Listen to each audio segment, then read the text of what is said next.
এখানে আসার পর আমরা দেখলাম দূর দূরান্ত থেকে লক্ষ্মীপুর জেলার অনেক লোক যারা ঈদ উপলক্ষে বাড়িতে এসেছে, তারা এই জায়গাটি এক নজর দেখার জন্য বাইক অথবা অটোরিকশা যোগে চলে আসছে।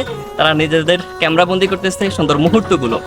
এই লোকেশনের কথা যদি বলি, এটি হচ্ছে লক্ষ্মীপুর সদর উপজেলা পার হয়ে রায়পুর উপজেলার অন্তর্গত একটি জায়গা।